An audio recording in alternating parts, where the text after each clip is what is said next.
एक दिन की बात है। दरख्त पर बैठे पतलू और बंटी कबूतर बातें कर रहे थे। यार, तुम भी अपनी लाइफ इंश्योरेंस करवा लो। मैंने तो अपनी इंश्योरेंस करवा भी ली और इसका समय भी पूरा होने ही वाला है। पतलू, तुम तो बड़े तेज निकले। कितने की इंश्योरेंस निकलेगी तुम्हारी? और कब समय पूरा होगा तुम्हारी इंश्योरेंस का? मुझे पूरे 80 लाख मिलेंगे, और वो भी 1-2 महीने बाद। पतलू, फिर तो तुम जंगल के बड़े पक्षी बनने वाले हो। नीचे बैठी चमकीली, जो इस जंगल में ही रहती थी, छुपकर पतलू और बंटी कबूतर की बातें सुन रही थी। वाह, पूरी 80 लाख की इंश्योरेंस निकलने वाली है इस बुड्ढे की। अगर मेरी शादी इससे हो जाए तो मैं मालकिन बन सकती हूँ पूरे 80 लाख की। 80 लाख तो बहुत बड़ी रकम है। अब इस पतलू को कैसे अपने जाल में फंसाया जाए? हाँ, वो हर रोज नदी पर आता है। मैं कल ही सरखी पाउडर लगाकर नदी पर जाऊंगी और उसे अपने जाल में फंसाने की कोशिश करूंगी। दूसरे रोज पतलू नदी पर बैठा हुआ था कि वहाँ चमकीली आ जाती है। हाय, मैं मर गई। इतना सुंदर कौवा यहीं रहता है मेरे जंगल में। मैंने तो पहले कभी आपको नहीं देखा। क्या मैं सुंदर हूँ? वो ऐसा है ना कि मैं घर में ही रहता हूँ, बाहर कम ही निकलता हूँ। क्या शादी करवा ली है आपने? नहीं, अभी तक मुझे कोई कभी पसंद ही नहीं आई। फिर तो हमारे नसीब ने ही हमें आज मिलाया है। मेरे ख्वाबों में भी आप जैसा ही हसीन कौवा आता है। क्या आप मुझसे शादी करोगे? क्या तुम मजाक कर रही हो? आप बहुत सुंदर हो और मेरी उम्र भी आपसे ज़्यादा है। दिल जवान हो अगर पतलू जी, तो उम्र में क्या रखा है। मुझे तो देखते ही आपसे प्यार हो गया पहली नज़र में। तो फिर कहाँ आऊँ मैं बारात लेकर? मुझे भी आप बहुत अच्छी लगी हो। आम के पेड़ पर है मेरे घर। मेरी माँ और मैं वहीं रहते हैं। तो फिर मैं कल आ जाऊँ बारात लेकर आपके घर? कल क्यों? आज शाम को ही आ जाएं। मैं तो तैयार हूँ। मैं अभी ब्यूटी पार्लर से तैयार होकर सीधी घर जा रही हूँ। आपको तैयार होने की ज़रूरत ही नहीं है। आप तो ऐसे ही 18 महीने के जवान कौवे लग रहे हो। फिर मुस्कुराती हुई चमकीली वहाँ से चली जाती है। टुनटुनी, मेरे साथ चलो। कहाँ? कुछ बताओ पतलू भैया, कहाँ जाना है? मैंने अपने लिए एक कौवी पसंद की है। मैं उससे शादी करना चाहता हूँ। पतलू भैया, इस कवि के बारे में मुझे जानने तो दो। वो बहुत सुंदर है। जितनी सुंदर है वो, मुझे उसके बारे में जानने की कोई ज़रूरत नहीं है। वो मन की भी सच्ची होगी। अगर आपने फैसला कर ही लिया है तो फिर मैं अपने दूसरे दोस्तों को साथ लेकर आ जाऊंगी। फिर क्या था, शाम होते ही पतलू कौवा दूल्हा बनकर अपने दोस्तों को साथ लेता है और चमकीली को ब्याने चला जाता है। मेरे जमाई राजा जी आ गए। मेरी बेटी की पसंद तो बहुत अच्छी है।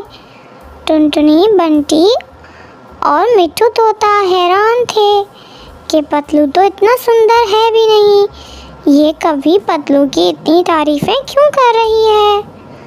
माँ जी, आपकी बेटी भी मुझे बहुत अच्छी लगी है।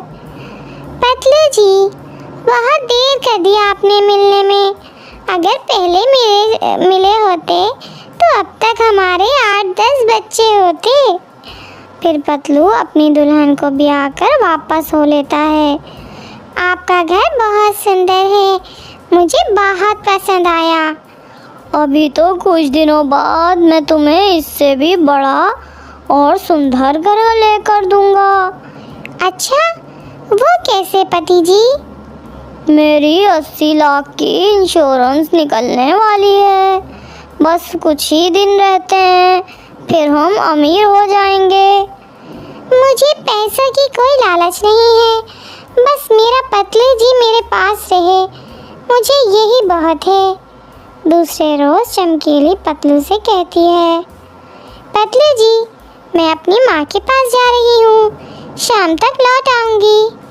ऐसा कहते हुए चमकीली वहाँ से चली जाती है।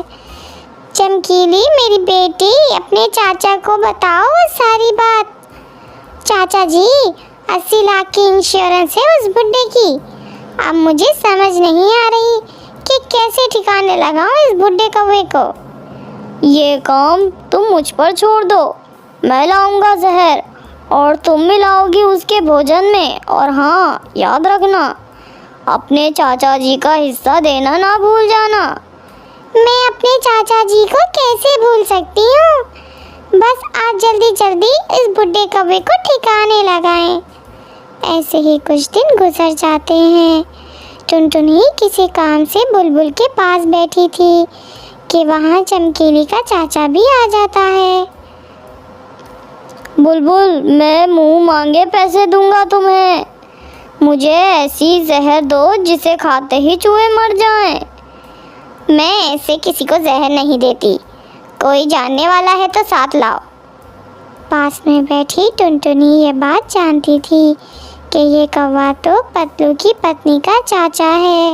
वो सोचने लगती है कि चमकीली का चाचा जहर क्यों लेने आया है। बुलबुल बहन, मैं इनको जानती हूँ, आप इन्हें दे दें जहर, चूहों को ही देना होगा। और ये जहर का क्या करेंगे? चमकीली का चाचा जहर लेकर वहाँ से चला जाता है। टुनटुनी बहन, हालात बहुत ख़राब हैं। चूहों का बोलकर पक्षी जहर ले जाते हैं और दूसरे पक्षियों को दे देते हैं। ये सुनकर टुनटुनी का ध्यान फिर से पतलू की इंश्योरेंस और पतलू की पत्नी की तरफ जाता है। पतलू जी, मुझे आपसे बहुत प्यार है, कभी मुझे छोड़ेंगे तो नहीं? मैं इतनी सुंदर पत्नी को कैसे छोड़ सकता हूँ? अगर कोई तुम्हें कहे कि मुझे छोड़ दो, फिर भी नहीं छोड़ोगे ना? कोई जो भी कहे, मैं किसी की बात का विश्वास करने वाला नहीं हूँ। दूसरे ही दिन टुनटुनी पतलू से नदी पर मिलती है। पतलू भैया, कल से बहुत परेशान हूँ मैं। क्यों, क्या हुआ टुनटुनी, तुम क्यों परेशान हो? पतलू भैया, आपकी पत्नी का चाचा कल बुलबुल से जहर लेने आया था। मुझे डर है कि कहीं वो जहर तुम्हें देने के लिए तो नहीं ले गया। क्या पागल हो गई हो? मेरी पत्नी का चाचा मुझे जहर क्यों देगा? इंश्योरेंस हथियाने के लिए। टुनटुनी, तुम मेरी दोस्त हो और मेरी पत्नी पर शक ना करो। फिर भी अगर मेरी बात मानो तो आज शाम को भोजन ना खाना। ना जाने क्यों मुझे डर लग रहा है। आ जाओ जल्दी से पति जी घर, और आज का आखिरी भोजन खाओ और मर जाओ। चमकीली पतलू के खाने में जहर मिलाते हुए ऐसा सोच रही थी। बस जल्दी से वो इंश्योरेंस की रकम 80 लाख मिल जाए मुझे, फिर मैं सोने के बहुत सारे गहने लूँगी और किसी खूबसूरत से काले से कौवे से शादी करूँगी। रात को पतलू भी घर आ जाता है। फिर चमकीली पतलू को भोजन देती है। पतलू भोजन को देखता है तो टुनटुनी की बातें उसके दिमाग में चलने लगती हैं। वो भोजन खाने के बजाय एक तरफ रख देता है।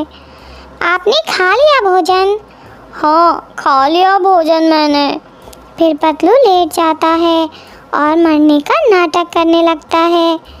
वो अपनी आंखें बंद करके सांस रोक लेता है। लग रहा है जहर का असर हो गया है। पतलू जी, मेरे पतलू जी, क्या हुआ है आपको? ऐसे क्यों लेट गए हो?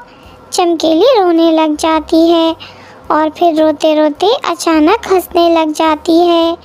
मिल गई मुझे पूरे 80 लाख की इंश्योरेंस मिल गई। चमकीली ऐसे खुश होती है। पतलू कौवा चुप करके सांस रोककर लेटा रहता है। अब मैं इस बुड्ढे की इंश्योरेंस की फाइल ढूंढती हूँ। वो फाइल तुम्हें कभी नहीं मिलेगी। ये सुनकर तो चमकीली की जान ही निकल जाती है।